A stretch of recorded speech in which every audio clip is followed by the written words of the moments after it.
Good morning from the farmer's garden. One of the farmers, I'm heading out to meet everybody else. They're already down in the field. This morning, it is December 27th, that weird week between Christmas and New Year's where you don't know what's happening. So our goal for today is to finish cleaning up the 2024 garden and start getting ready for the 2025 garden. We're 3 to 4 weeks out from planting onions. The way the weather has been, it feels like we should have already planted onions, but it's Texas. You never know what the weather's going to do. And so based on our best guess in October when we were ordering onion sets, they won't even be here for at least 3 weeks. So what we're going to be working on today, this field we've kind of already started several weeks ago, but we've got to get the rest of this black plastic out of here and all the drip tape up so that we can disc and fertilize and put up new beds and get ready for onion planting. We always end up kind of last minute doing the preparation work, and so we want to try to get ahead of that this year and be early. So like this chunk, we still have okra to pull. Down here we'll be pulling tomato plants. So lots of pulling up old stuff and burning it and getting ready for the next season. All right, so what we have right now is all the tomato plants that the frost killed the week of Thanksgiving. Those are all still in here, and so we're pulling them and kind of stacking them in piles. And then we have a big washout spot in the road over there that we like to throw this junk in and let it break down and kind of fill in that washout spot. And so we'll be doing that and then pulling the plastic and the drip tape. So we have been using drip irrigation, meaning the water comes from underneath the plants rather than sprayed over them. We've been doing this for several years.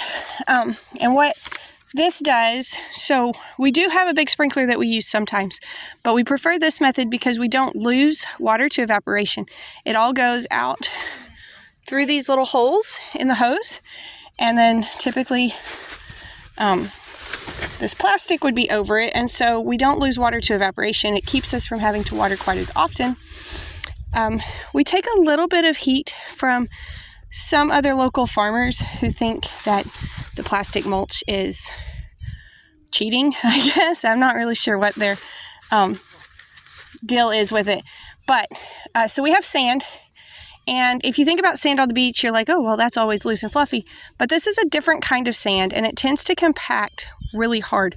So another benefit to the plastic, in addition to keeping the water in and keeping the weeds down, it also keeps the soil under here nice and fluffy, which keeps it where the plant's roots can grow and spread out. And so as the kids are pulling, let's see if I can find one in here, they're pulling them up and we're kind of looking at the root system, and you can see this one has broken off in several places, but it's got good healthy roots on it. And part of that is because underneath that plastic it stays nice and fluffy all summer long and doesn't get packed down hard like it would without that plastic there. Here's a good example of what I was talking about with the roots on these tomato plants. You can see how far those were reaching. Unfortunately, we can also see that is a root nematode, and so that's actually hazardous to the plants. It looks like they overcame it this summer and did well. We'll just have to see what that does for us moving forward. Okie doke, plants are gone. Typically what we do to get out the plastic is we just grab it and we start pulling. But what happens is we end up tearing a lot of it because throughout the year it gets packed in pretty tight here along the edges. And so like you can see that end is loose, and so we might could pull that, but we would end up leaving a lot of the plastic along this end. So we're going to try, they make a mulch puller that's designed just for this, but that's money. So we're going to try with the equipment that we have to see if we could kind of create our own mulch puller to get this out. And then we will go through and pull all of this drip tape as well. This is single use, so this ends up getting burned, which is part of why once we get our beds up, we like to use them as long throughout the season as possible. So for example, wherever the onions go, when the onions come out, we plant something else into that plastic so that we can reuse those pieces.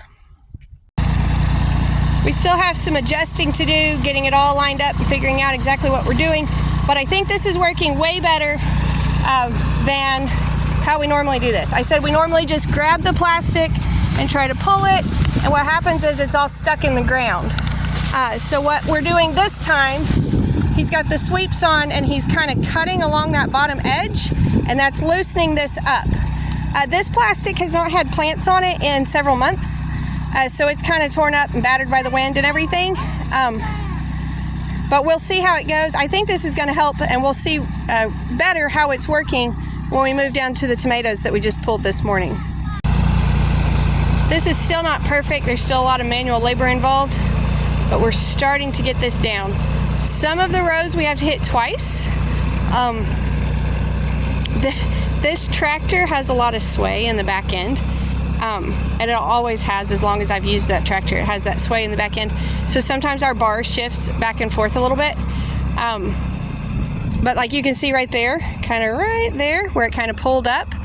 And then the grass is an issue for us too.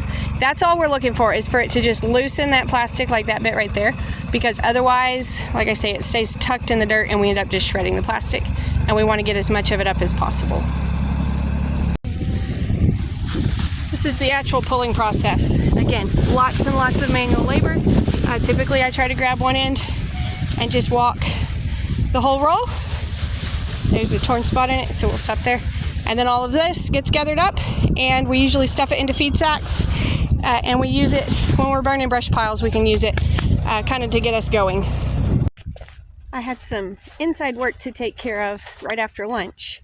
The kids and Brandon came on back down to the field, and they've been working, so we'll go see how much progress they've made. I'm on a water run now. I just finished my work inside, and I'll bring everybody down some water, and we'll keep going. It looks like they're down in the tomato patch now, so we should be making some good progress at this point. This particular patch of garden has been laughing at us since about probably late May or June. We grew greens in here, so spinach and lettuce grew in here, and it did pretty well. And then we had a pretty wet late spring and early summer, and this chunk held water really bad. It has not done that to us before, but it did this year. And so we had some tomatoes and things in here, but they pretty much drowned.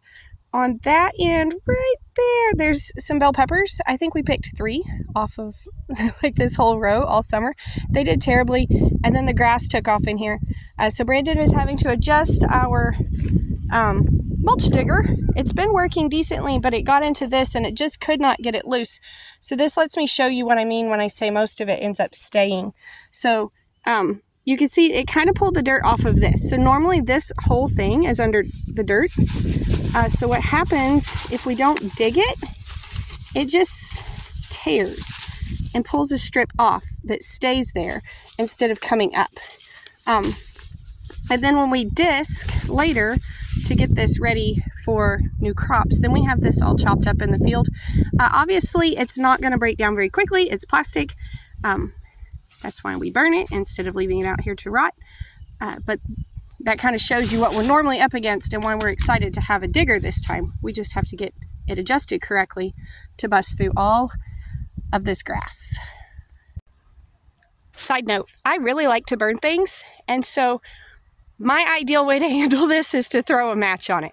There's not a safe way for us to do that, but I would love to burn the grass off. This plastic, it burns good on our brush piles, but as far as putting a match to it and expecting it to burn down the row and remove itself, it's not going to do that. It just does not burn that efficiently. But if it was up to me, we would burn this chunk and start fresh that way.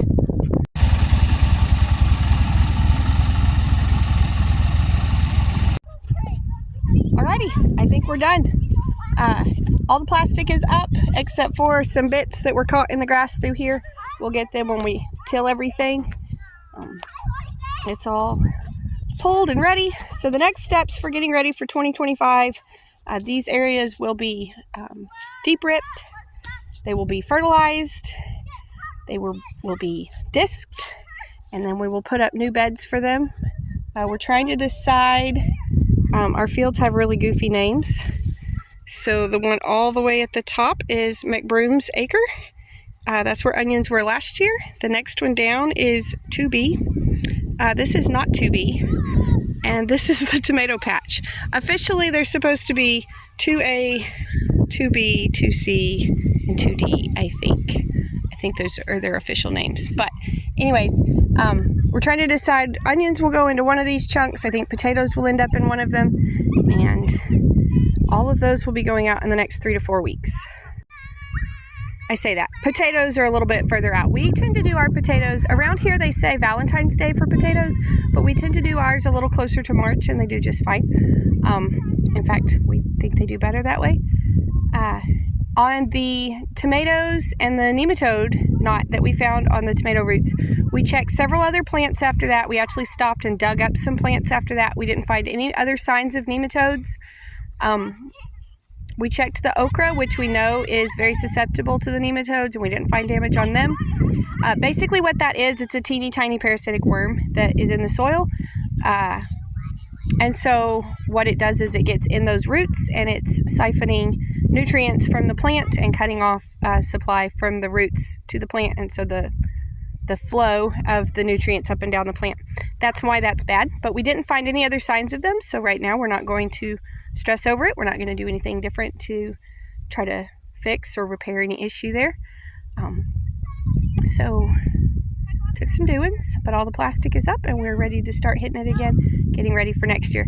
Thank y'all for stopping by the farm today. I hope you enjoyed your visit. Y'all be sure and come back when you can stay longer.